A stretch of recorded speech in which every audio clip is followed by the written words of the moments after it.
In 1933, under the veil of the Great Depression, the US government did something unthinkable. They made it illegal to own gold. Executive Order 6102. It didn't just ask people to turn in their gold, it demanded it. Every coin, every bar, every certificate. And if you didn't comply, you faced 10 years in prison and a $10,000 fine. What was even more terrifying than the act itself is the reason for it. The goal wasn't to have the gold, it was to reprice it. So 1 year later, the Gold Reserve Act of 1934 was passed, giving the government the power to jack up the price of gold, taking it from $20.67 an ounce to $35 an ounce. It doesn't sound like a big deal, but in fact, as you're going to see, it's one of the most immoral things the government has ever done. Why? Because they had to reprice gold because they had spent years counterfeiting their own currency. It's a practice known as money printing, but if you want to understand its effects, just think of it as legal counterfeiting. By creating debt, you create a bunch of new money, but the only way to create money without creating a problem is to create it in the same amount as the businessmen create things people actually want to buy.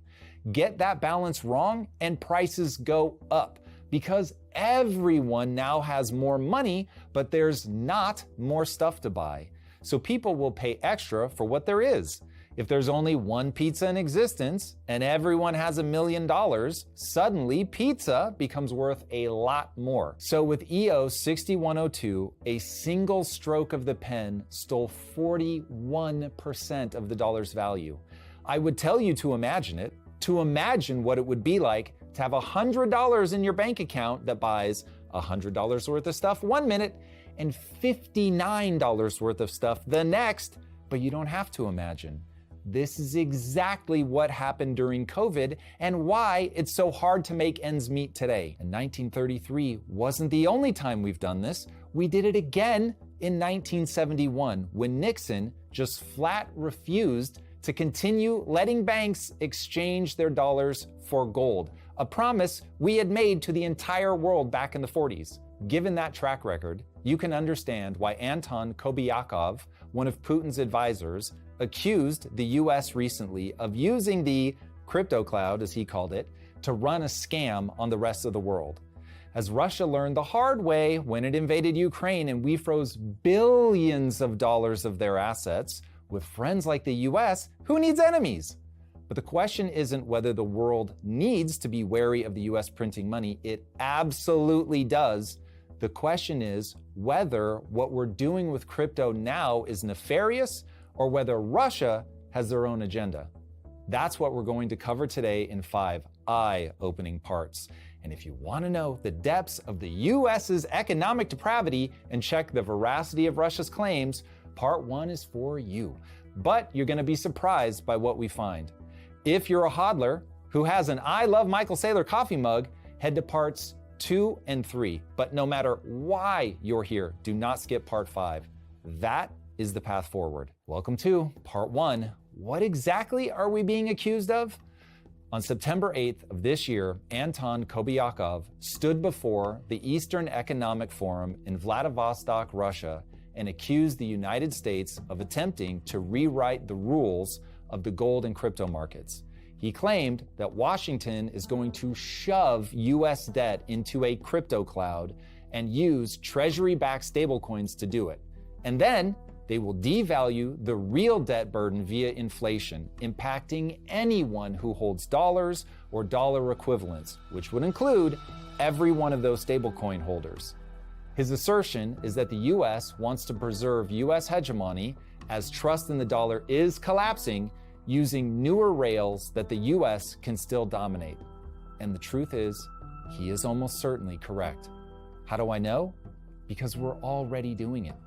The US dollar has lost over 96% of its value since the Federal Reserve started printing money in 1913. It takes $30 today to buy what a single dollar bought in 1913. and we've had 25% inflation in the last 5 years alone. Foreign nations already hold over $7.5 trillion in US government debt and cash equivalents. That's trillions of dollars we're remotely devaluing every day. And everyone that holds dollars or gets paid in dollars is getting clobbered. The truth at the heart of Kobayakov's accusation is that our reckless deficit spending really does negatively affect the whole world already today. But the sad reality is that Kobayakov isn't simply a concerned global citizen sounding the alarm. This story is far more complicated than that. So welcome to part 2. What's really going on with crypto and the skyrocketing price of gold? Since 2022, China has quietly dumped more than $400 billion in US treasuries while importing gold by the ton through Hong Kong and Switzerland. In the same period, US Treasury demand hit its lowest point in 2 decades, and gold surged across $4,300 an ounce, its highest price ever. Remember at the beginning of our story when it was just $20 back in 1934? Well, not anymore, but gold isn't getting more expensive because it's shiny. It's getting more expensive because China and Russia are buying it in bulk and very publicly. They want the world to know they're building an alternative monetary system and directly challenging the US. China was once the second largest holder of US debt, but those days are over. They're now selling that debt as fast as they can and trying to overthrow the dollar as the world's reserve currency by relinking their currency to gold. There's a little bit of speculation in that statement, but not much. And where China goes, you are going to find Russia. In a joint meeting on the 4th of February of 2022, China and Russia issued the following statement.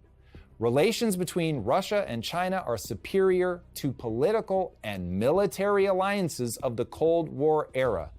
Friendship between the two states has no limits. There are no forbidden areas of cooperation. This is explicit rhetoric of an open-ended partnership. It signals that China and Russia view themselves as partners unbound by geographical or even ideological restrictions. And according to DGAP's analysis, since February of 22, China has gradually become one of the key enablers of sustaining Russia's war effort, demonstrated by the growing frequency of joint military exercises.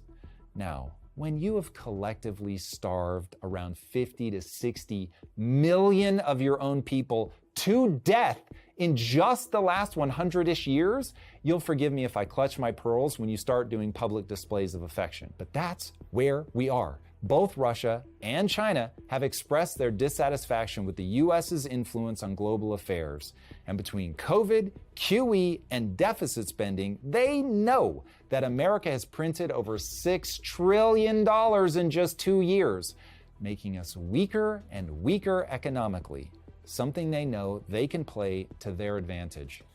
Once you know that, it becomes clear that Anton Kobayakov has his own agenda. And as I said before many times, every word out of a politician's mouth is spin and positioning. They are the great illusionists, constantly attempting to get people to distrust their lying eyes and believe what they say. But if they're all lying, doesn't that hold true for the US? And since the obvious answer is yes, of course it does, what are they really up to with their crypto strategy? We'll get back to the show in a moment, but first, let's talk about why you keep starting and stopping. Most people consume endless content, but never master and deploy the fundamentals. That's exactly why short form exists. Take Atomic Habits by James Clear. It's packed with proven systems for building habits that stick. But the book is 300 pages of theory mixed with stories, and most people read it, then struggle to apply what they learned. Short form cuts through that problem. Their guides aren't just summaries. They're written by real human writers who extract Clear's core systems and give you step-by-step implementation guides. Plus, they create master guides that combine insights from different experts on the same topic. And their AI browser extension breaks down articles, videos, and even political analysis so you get the key frameworks from everything you consume. Click the link below and get a free trial and 3 months off the annual plan to access the decision-making systems behind every major breakthrough. And now, let's get back to the show. Welcome to part 3. What is the US up to with its crypto policies? In 2013, the government of Cyprus did something absolutely unthinkable. Overnight, they confiscated up to 47.5% of people's bank deposits, literally seizing nearly half of citizens' savings to bail out failing banks. In 2015, Greece froze more than 60 billion euros in bank withdrawals during its debt crisis. Ordinary citizens were limited to 60 euro per day, not because they did anything wrong, but because their government and their banks wildly mismanaged their debt. In 2012, Spain raided private pension funds, pulling billions of euros to plug budget shortfalls. Money people had worked their entire lives to save. And none of this is new. In 1998, Russia itself defaulted on $40 billion of debt and wiped out every ruble-denominated savings account overnight. And in 2001, Argentina froze every personal bank account in the country under what they called the Carolito, blocking citizens from withdrawing their own money. And that's why, in October of 2008, while the financial world was collapsing and America was bailing out their own banks, a modern miracle happened. No speech, no new laws, no politicians spinning, just an email quietly posted on a tiny cryptography forum. It said, "I've been working on a new electronic cash system that's fully peer-to-peer with no trusted third party." And it was signed Satoshi Nakamoto. No anger, no politics, just math. While governments robbed from the poor and gave to the rich by bailing out banks, someone built money that couldn't be printed, frozen, or seized. Then, January 3rd, 2009, the first block of Bitcoin dropped. Embedded in its code was a message about why it was created. The Times, the 3rd of January 2009, Chancellor on brink of second bailout for banks. A headline burned into history, a warning to the future. And then, after dropping that first block, Satoshi just vanished. No interviews, no goodbye, no rug pull, just code and the ability to control our own money and not have it taken from us via inflation or outright seizure. A ghost that built a lifeboat and then disappeared before anyone else could sink it. That's why, despite the US's grotesque track record of deflation, it's an unmitigated good that they're going to allow for private innovation in digital currencies. There are 3 reasons why this is good. 1, money needs to go digital, but it would be a disaster for it to be in the hands of the government. I'll have plenty more on that in the next section. 2, by providing the necessary regulatory framework for the private sector to innovate around digital currencies, potentially billions of people around the world will get access to a stable, albeit inflating, currency for the first time. There's no doubt that Western governments have fumbled the economic ball, and there is little doubt that eventually the world is going to go beyond the current US-led system. But there is also absolutely no doubt whatsoever that the US dollar is leaps and bounds ahead of every other currency on the planet. For billions of people, a distributed currency backed by the US dollar via treasuries would be a kind of salvation that few of us in the developed world can even imagine. Roughly 1.4 billion adults worldwide still don't have access to a bank account. Entire continents operate in cash because local currencies are worthless, banks are corrupt, the country is run by a despot, or all of the above. In places like Venezuela, Zimbabwe, Lebanon, and Nigeria, inflation is an outright catastrophe that makes it impossible for people to do anything but fight daily for survival. With stablecoins made trustworthy through sensible regulation, a smartphone becomes a bank anyone can access. A digital wallet becomes a savings account, and for the first time in human history, a farmer in rural Kenya, a developer in Caracas, and a shop owner in Kabul can all transact in the same reliable unit of value instantly, globally, and without permission. That's not just a plausible scenario. It's already happening. USDT, USDC, and PayPal's PYUSD are spreading faster than any financial product in history. Stablecoins are not only fast, but they give people a bridge to stability and a way around oppressive governmental controls. The third reason why it is an unmitigated good that the US is creating the pathway to private innovation in digital currencies is that it lengthens the exit ramp from the dollar. When a plane crash lands, you first want to run it out of fuel so it doesn't burst into a fiery ball of death on impact. The financial world is awake to what's happening with inflation. Finally, that's why the price of gold is skyrocketing.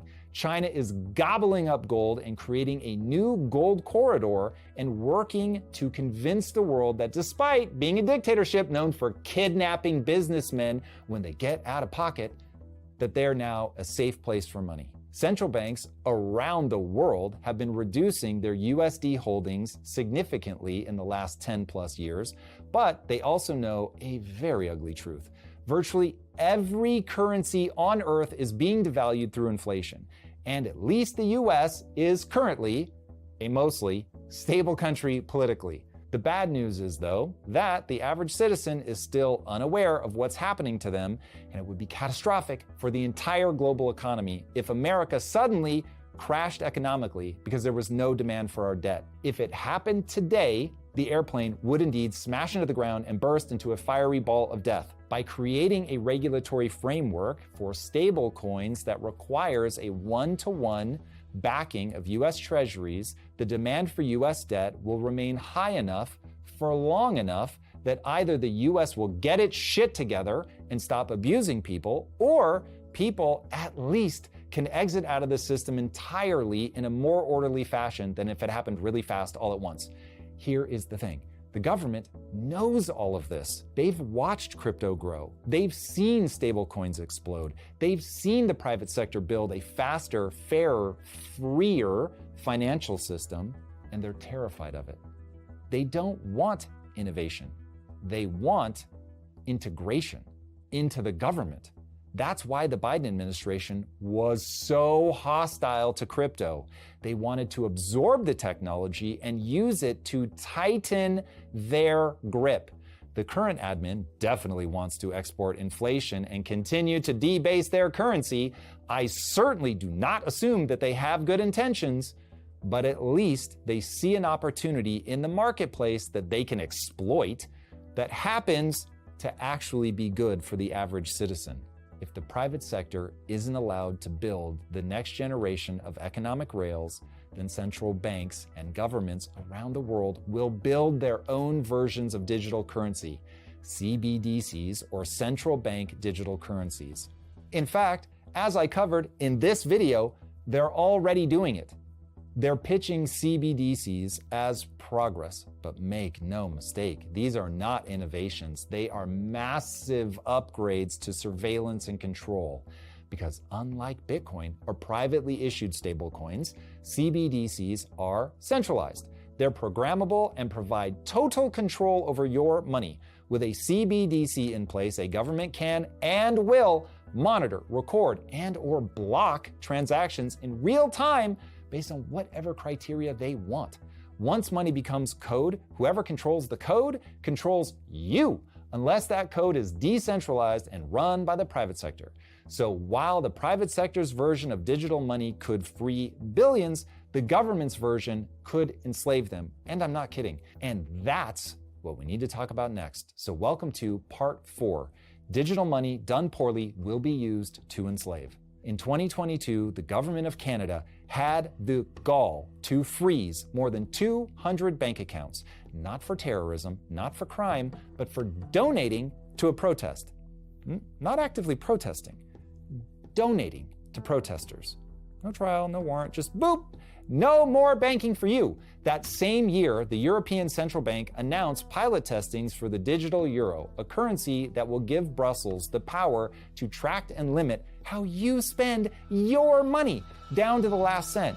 And as of today, more than 130 countries, representing over 98% of global GDP, are actively developing central bank digital currencies, CBDCs. That includes the United States, by the way. China, as you might expect, leads the pack. Their digital yuan has been rolled out to 260 million citizens with built-in geolocation tracking and programmable spending rules.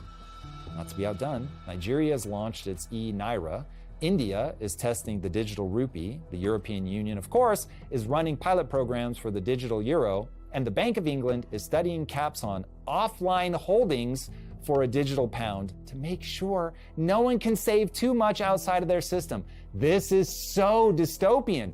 It's not innovation, at least not for anything healthy. It's infrastructure for guaranteed control and obedience.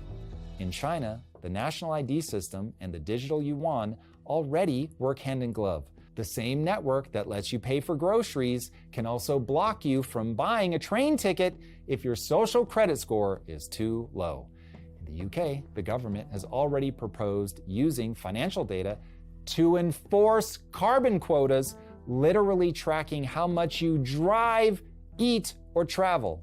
And it's not a stretch to see where this goes. Once every transaction is digital, programmable, and centrally controlled, freedom becomes hyper-conditional. Buy too much red meat? Transaction denied.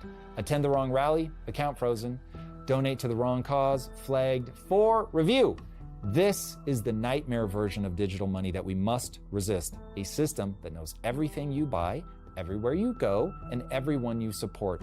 And it's not hypothetical, it's what's happening. Over 100 central banks are either in active testing or pilot deployment phases as we speak. And the International Monetary Fund has called CBDCs the future of the monetary system. This is what they're building towards, and that's why what the US does next, regardless of the sneering of Anton Kobiakov, will determine whether the future of money is one that empowers individuals or empowers the government to have total authoritarian control. Here is the ground truth. Money is already digital. 90% of it only exists in numbers in a bank database. But up until now, it's been the wrong kind of digital. Slow, fragmented, and controlled by middlemen. You can stream a movie from Tokyo in 4K in real time, but you cannot send $10,000 to your brother overseas without waiting 3 days and paying a 6% fee. That is madness. The global economy runs in real time, but our money runs on a 1970s wire system. And worse, it's run by a cartel. Credit card companies have a monopoly on credit, charging fees that crush small businesses and punish consumers. Banks can, and do, cut people off from the financial system with a single click, even if that person has not broken a single law. I know, because it happened to me. That's not capitalism. That is gatekeeping of the worst kind. We need competition. We need options. We need innovation. Because when money goes digital under private innovation and not government command, it unlocks creativity, lowers costs, and opens the financial system to everyone. That's the kind of digital future that's worth fighting for. One where the rails are instant, global, and open, not programmable by bureaucrats or throttled by cartels. If the US doesn't modernize through the private sector, China's already waiting with the aforementioned state-controlled digital yuan. So yes, money needs to go digital, but only if it's built by the free markets, not by central planners. And that's precisely what America is proposing right now. A regulatory framework that will create appetite for US debt, and that debt will almost certainly be inflated, but it will also put the power into the hands of the people. As much as I believe that money printing is immoral, only assets like gold and Bitcoin offer a plausible shield from that, and neither of them function as a currency. And all other currencies in the current global economic system are subject to both money printing and tyrannical control. So how do we do this well? How do we buy enough time to land the plane safely and create a monetary system that gives the individual actual sovereignty? We'll be right back with the show in just a second, but first, most entrepreneurs pick a platform that works great at launch, but breaks when they grow. You start small, gain traction, then you hit a wall. Now, you're migrating platforms mid-growth, losing momentum, losing sales, and rebuilding everything from scratch. Smart founders, though, start with the end in mind from the beginning, and that's where Shopify comes in. Whether you're making your first $100 or your first million, whether you're testing your first product or processing thousands of orders daily, the platform of Shopify is gonna grow with you. Stop betting on platforms you know you're gonna outgrow. Build for scale from day one. Sign up for your $1 per month trial and start selling today on shopify.com/impact. Go to shopify.com/impact. And now let's get back to the show. Welcome to part 5. Where do we go from here? The US is buried under $37 trillion in debt, and that's rising by roughly $1 trillion every 100 days. Interest on that debt is now over $1.1 trillion a year, an expense so large it has already eclipsed defense spending. As of today, the US's debt to GDP ratio sits around 122%. 130% has proven to be a line in the sand, beyond which no country can stay, except for apparently Japan, for any meaningful period of time without tearing itself apart from the inside. The kind of reckless spending that leads to this unsustainable level of debt forces the government to print money, and money printing is inflation, and inflation has made it impossible for young people to buy a home since real wages have not kept up with inflation. And that's how we've ended up here, in a populist moment where an open socialist is running for mayor of the financial capital of the world, and many are excited for it because at least it's different. But if you're in the desert dying of thirst, licking the surface of the sun would be different, but it would also be much, much worse. But when you're playing the propaganda war, as Anton Kobiakov is, what's true is of little concern. The goal is to play on people's emotions, to get them riled up, and to take advantage of the fact that people do not understand how economics works well enough to vote for policies that will actually improve their lives. So that's what we're going to discuss right now, because there is a path forward that will actually improve people's lives, and countless paths forward that will accelerate our trajectory of ruin. Here it goes. Here is the path forward for the US and the monetary system of the future. Continue to embrace a digital future that makes economic sovereignty possible. Outlaw CBDCs and digital tracking and control. Cut the red tape regulation that strangles monetary innovation. Create the light touch regulatory framework the private sector needs to secure funding and innovate with confidence that they're not going to be fined or get arrested. Balance the budget. Immediately do whatever is necessary to reduce US debt without breaking the economy or causing capital flight. Stop promising free things you know we can't pay for without stealing from savers through inflation. It hurts the most economically illiterate. It hurts the poor the most. Avoid a collision with China. Look up Thucydides' trap and show the world that you can be fiscally disciplined enough that savvy investors stop looking for an exit from the dollar. I don't expect us to, but if we can do those things, our economic future will be bright indeed. But make no mistake, Kobiakov is correct.